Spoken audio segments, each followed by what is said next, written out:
नमस्कार, मैं हूं आपके साथ गौरव राजेंद्र। बुलेटिन की शुरुआत करते हैं। मुख्यमंत्री ठाकुर सुखविंदर सिंह सुक्खू ने आज नई दिल्ली में पत्रकारों से बातचीत के दौरान हिमाचल प्रदेश में शौचालय कर लगाए जाने के दावों को सिरे से खारिज करते हुए कहा कि प्रदेश सरकार का ऐसा कोई भी प्रस्ताव नहीं है। उन्होंने कहा कि राजनीतिक लाभ लेने के लिए इस तरह की बेतुकी और आधारहीन बयानबाजी करने से परहेज किया जाना चाहिए। मुख्यमंत्री ने कहा कि हरियाणा में विधानसभा चुनाव के ध्यान में रखते हुए बीजेपी धर्म के नाम पर राजनीति कर रही है। बीजेपी ने चुनावों से पहले 5,000 करोड़ की रेवड़ियां मांगी थी हिमाचल प्रदेश में। उसमें जो पानी का मीटर था उसको फ्री कर दिया कि हम पानी का कोई बिल नहीं लेंगे। हमने 100 रुपया पर एक फैमिली पानी का बिल लेने की बात की। उसमें 5 स्टार होटल्स भी थे, उनसे भी बिल नहीं लिया जा रहा था। ओबराय है, ताज है, सब है, तो जो देने की क्षमता रखते थे उस पर कर दिया। और ये टॉयलेट टैक्स कोई ऐसा टैक्स नहीं। जो चीजें ये करते हैं उनको इस चीज को समझना चाहिए, इसको राजनीतिक लाभ के लिए उठाना चाहिए, उन चीजों को समझना चाहिए और पहले उनको पढ़ना चाहिए।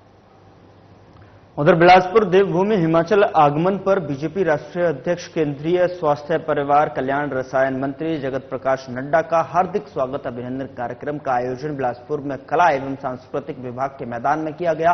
जेपी नड्डा ने यहां एक रैली को संबोधित किया। आपको बता दें कि राष्ट्रीय अध्यक्ष जगत प्रकाश नड्डा ने कहा कि लोकसभा चुनाव में प्रदेश में 4/4 100 नतीजे के लिए जनता का आभार। आज पीएम मोदी तीसरी बार प्रधानमंत्री बने, ये हमारे लिए गर्व का विषय है। और साथ ही भारत में 18 में एनडीए और 13 बीजेपी की शुद्ध सरकार बन चुकी है।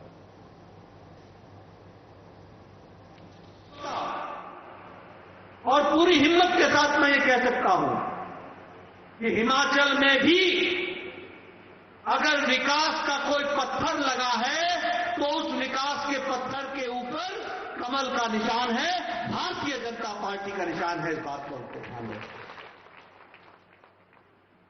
कभी हमने सोचा था कि मंडी में मेडिकल कॉलेज खुलेगा,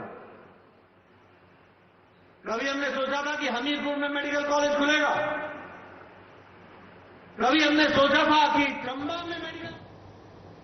उधर हिमाचल प्रदेश में स्ट्रीट वेंडर्स पॉलिसी को लेकर बनाई गई 7 सदस्यीय कमेटी की पहली बैठक संसदीय कार्य मंत्री हर्षवर्धन चौहान की अध्यक्षता में विधानसभा में हुई। बैठक में शहरी विकास विभाग ने केंद्र सरकार की 2014 और हिमाचल प्रदेश सरकार की 2016 की स्ट्रीट वेंडर पॉलिसी को लेकर अपनी विस्तृत प्रेजेंटेशन दी है।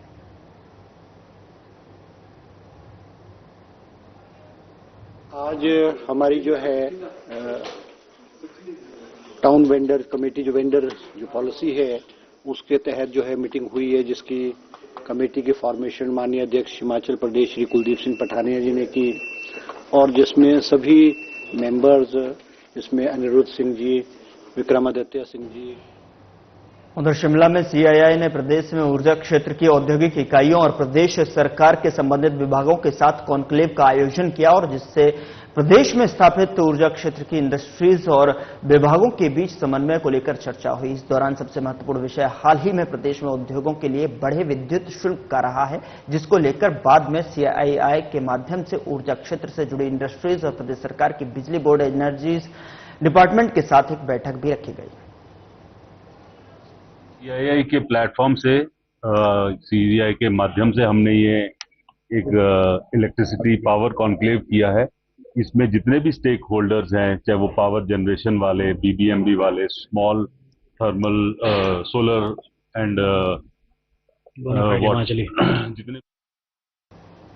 उधर शारदीय नवरात्रों के दूसरे दिन माता शूलिनी मंदिर में सुबह से ही भक्त बड़ी संख्या में मां के समक्ष नतमस्तक हो रहे हैं। सुबह से ही लंबी लंबी कतारें भक्त मां की विधिवत पूजा अर्चना कर रहे हैं। शारदीय नवरात्रि के आज दूसरे दिन मां के ब्रह्मचारिणी स्वरूप की विधिवत पूजा अर्चना की जा रही है। लोग उपवास रखकर मां के समक्ष अपनी खुशहाली की कामना कर रहे हैं। का पर्व चल रहा है हमारा। आज नवरात्रि का दूसरा दिन है। सभी अपने घरों में पूजा पाठ करके माता के दर्शन करने के लिए मंदिर में आए हैं। यहाँ खूब चहल पहल है। उधर भारतीय postal employees association Solan circle ने कहा कि भारतीय मजदूर संघ के शामिल हुई है। और आपको बता दें कि संघ के सर्कल सचिव राजीव शर्मा ने पोस्टल कर्मचारियों की अनेक मांगों को उठाया है, जो कि लंबे समय से जो है लंबित थी। नाहन में एक प्रेस वार्ता के संबोधित करते हुए राजीव शर्मा ने बताया कि भारतीय मजदूर संघ में अब पोस्टल कर्मचारी भी शामिल हो गए हैं। रेट में जो बैंकिंग और अपना इंश्योरेंस सेक्टर से रिलेटेड हर प्रकार की जो है आम जनता को सेवाएं दे रहा है। जब हम सारी सेवाएं दे रहे हैं, हम सारे कार्य कर रहे हैं, तो जब बैंकिंग सेक्टर के अंदर या इंश्योरेंस सेक्टर के अंदर जो है वर्तमान में जो केंद्र सरकार। उधर जिला कांगड़ा के नगरोटा बंगवा में देर रात एक सड़क हादसे में 3 लोगों की मौत हो गई। इस सड़क हादसे में एक व्यक्ति ने मौके पर ही दम तोड़ दिया, जबकि हादसे में घायल एक महिला और एक व्यक्ति की टांडा मेडिकल कॉलेज में उपचार के दौरान मृत्यु हो गई। रात को सूचना मिली थी पुलिस को कि थानापुर के पास जो है वो एक एक्सीडेंट हुआ है, तो मौके पर टीम पहुंची। वहां पर टीम ने जांच किया तो एक व्यक्ति जो है मौके पर ही मृत पाया गया, जिसमें देखा एक बस HRTC की। फिलहाल बुलेटिन में इतना ही। नमस्कार।